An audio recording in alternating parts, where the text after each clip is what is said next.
Hello and welcome to Harmony Inspired Health. I am your host, Harmony, and I am thrilled to kick off 2025 with an episode designed to set the tone for your year ahead.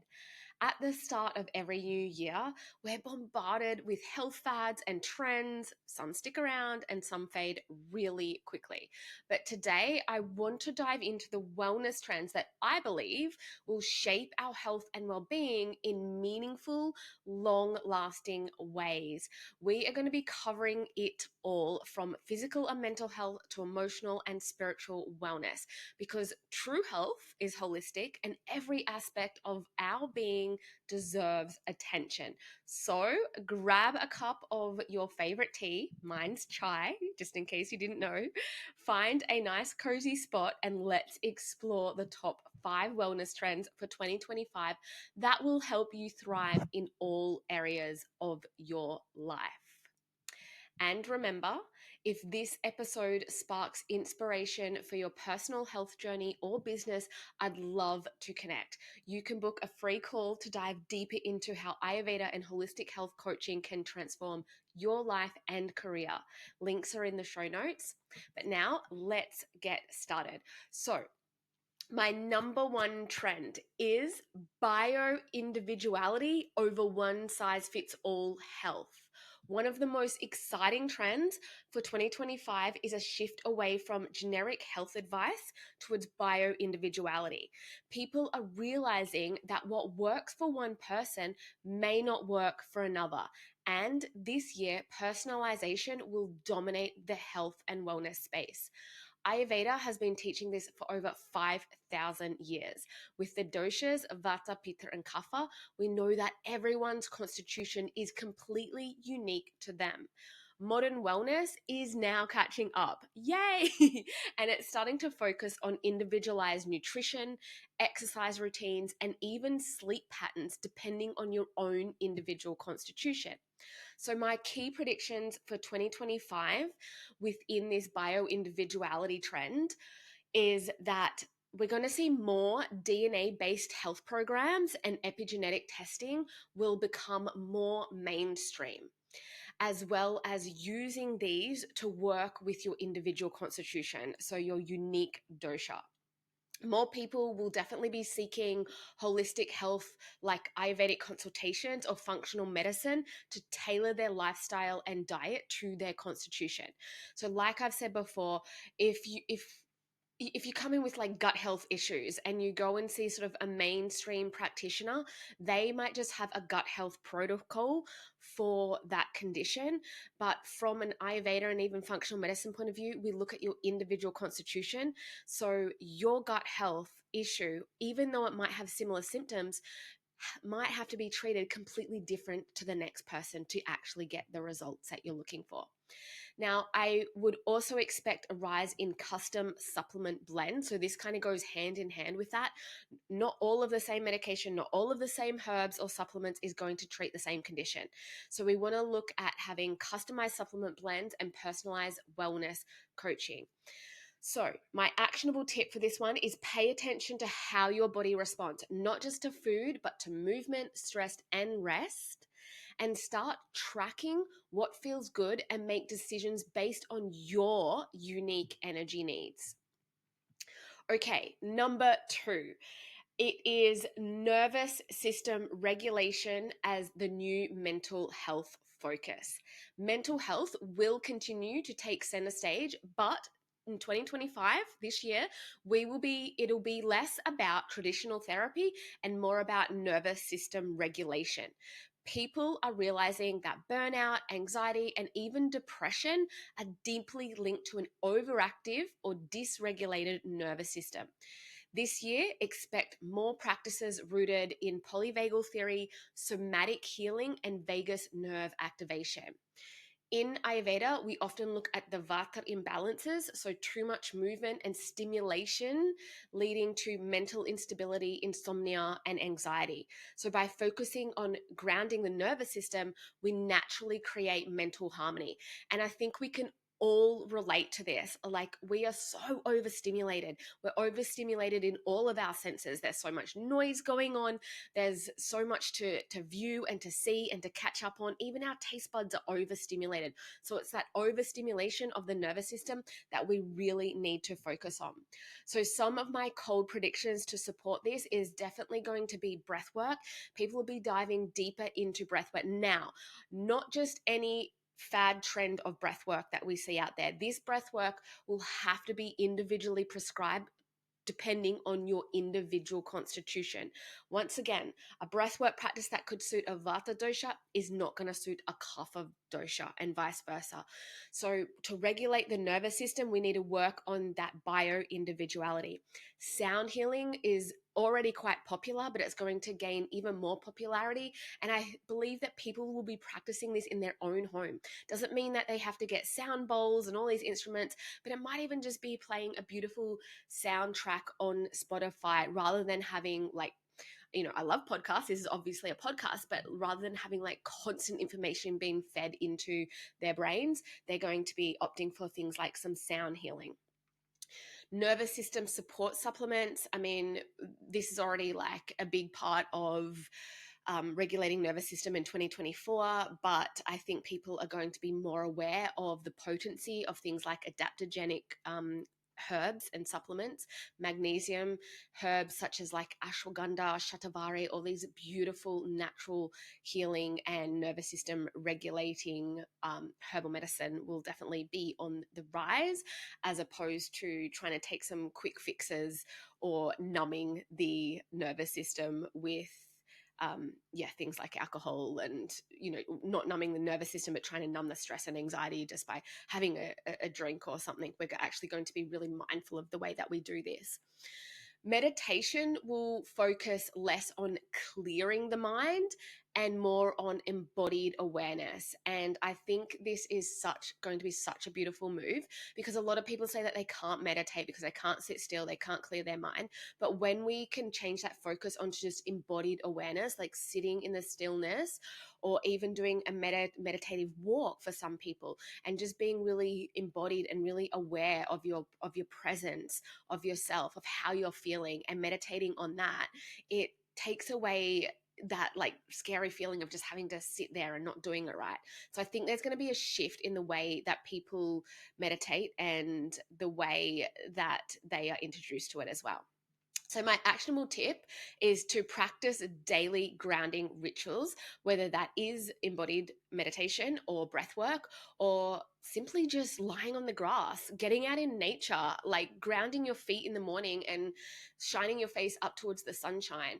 Just small daily habits that lead to long-term nervous system resilience. Also, what I have suggested to my clients already last year, but I know is working really, really well, especially for those busy, high functioning people, is like having those micro meditations through the day, or micro moments to connect to the breath.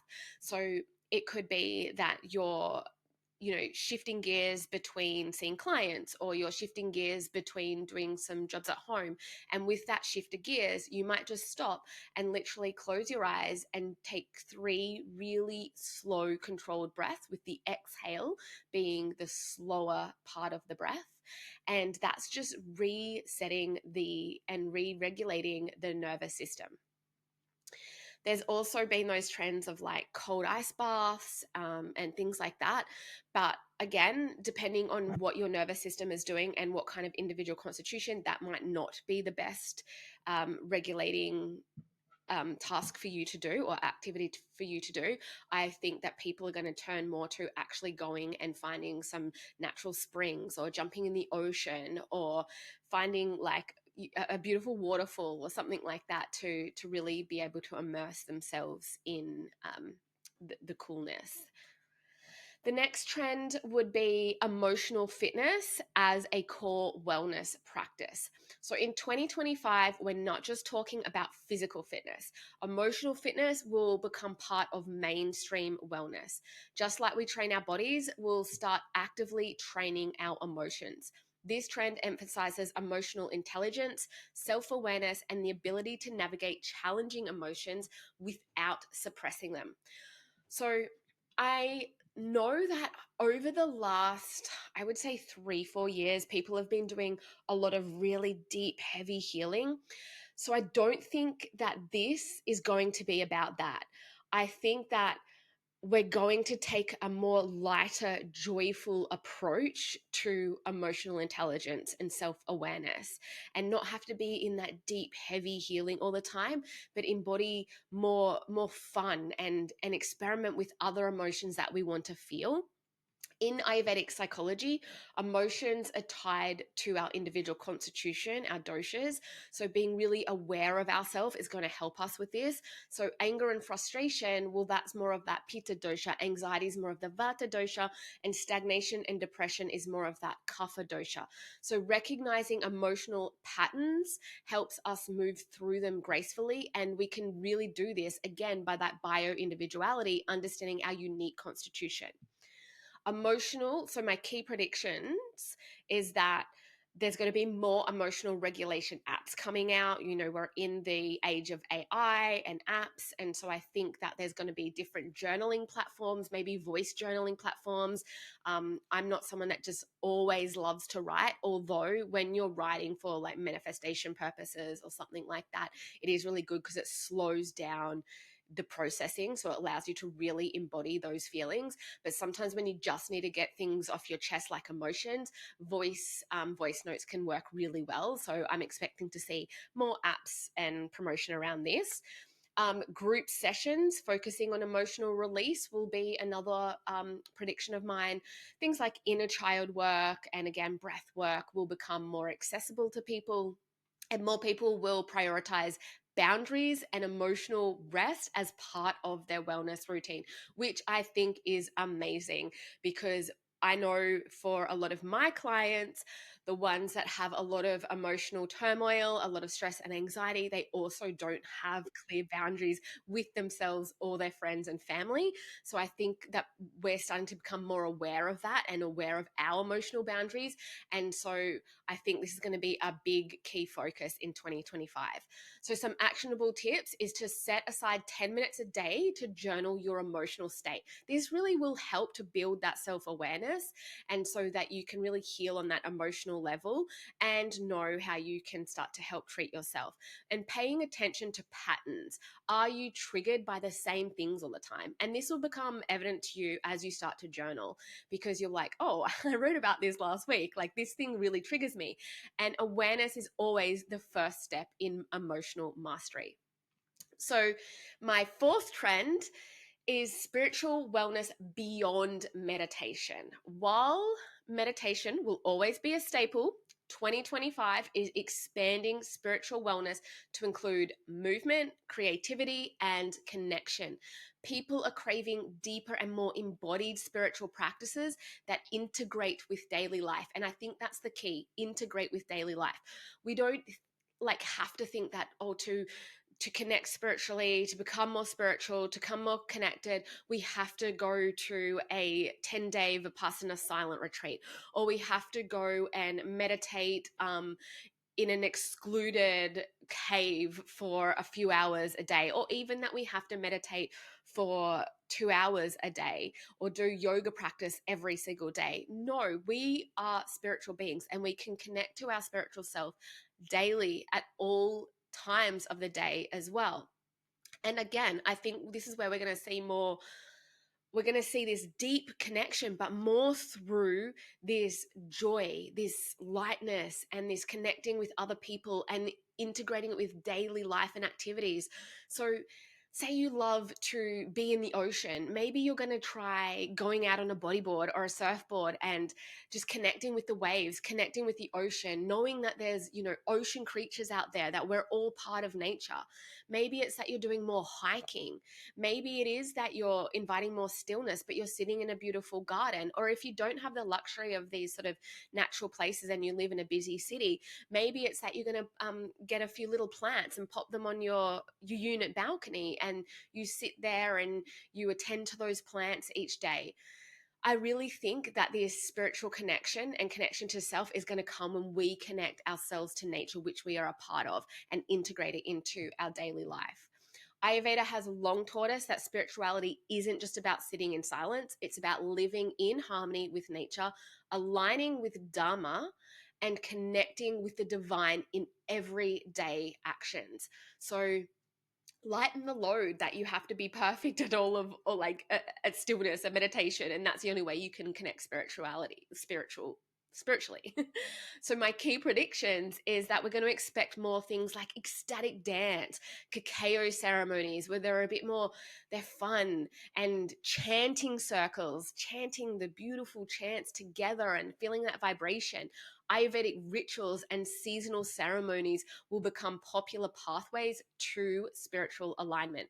People will blend creativity and spirituality using art, music, and movement as sacred practices, because your creativity is part of your spirituality. So, my actionable tip for this one is add one ritual to your day that feels sacred, even if it's as simple as lighting a candle before meals or listening to mantra music. I mean, this morning, I knew I had a big day ahead of me, and I got up, I did my ritual, and even as I was getting ready, I was putting on some mantra music just so I could really connect in to self and to the universal energy that I wanted to be part of and am part of. Okay, so my trend number 5 is the rise of nature-based healing. Nature is becoming the ultimate healer. So think of things like I've alluded to: forest bathing, grounding, ocean therapy, even animal therapy, horse therapy. They're all gaining traction, and for a really good reason. We're seeing more research highlighting how nature reduces stress, hormones, and enhances our immune function. And for women, men and women, but women, being able to reduce our stress hormones, because they will definitely impact our sex hormones and our menstrual cycle and our transition through menopause and all those things, is so important, as well as enhancing our immune system, because that's enhancing our ojas, our vitality, our vigor for life, our passion. Ayurveda teaches that the elements, the earth, water, fire, air, and ether, are part of us. And by recognizing or reconnecting with these elements, we naturally start to restore balance. So, what better way than to connect to these elements through their natural source, through nature? So, earthing, grounding, putting your feet on the earth, going for a walk with no shoes on, going to the beach, putting your feet in the sand, jumping in the water, being even having like a little outdoor fire and cooking marshmallows over the fire, or sitting in a community around a fire, being out in the open ether, the air, like really connecting to those elements will help to restore balance within. And so my key predictions is that we can expect eco wellness retreats and outdoor fitness programs to expand. And when I say outdoor fitness, I'm not talking about like the boot camps like I used to teach, but more embodied outdoor fitness programs. Urban centers will promote green spaces and nature integrations, which I think will be amazing. So even in busy cities, I really feel like they're going to have like green spaces and nature integration, so that like people that live in the city don't miss out on these amazing benefits. And I know like even in Singapore, they have those amazing, beautiful gardens that people go and visit all the time. And it's just such a vibe. And I really feel like we're going to bring more of that in. And people will start to prioritize like wild swimming, as in like open water swimming, not just in the pool, hiking and sun gazing. So my actionable tip is to spend at least 20 minutes outside daily. Let nature recalibrate your nervous system. So, they are my top 5 predictions for 2025. I hope these trends inspire you to shape your health journey in 2025. If you're ready to take your wellness deeper through Ayurveda or holistic health coaching, book a free call with me today. And so that you can learn more about how you can embody all of these practices and then even help other people embody these by becoming an Ayurveda holistic health coach. So let's make 2025 your most vibrant year yet. I would love to hear what your 2025 wellness predictions are. And so that I can hear your opinions and your voices, shoot me over a voicemail on Instagram at Harmony Inspired Ayurveda, or if you prefer a message, that's fine too. I would really love to hear what you think.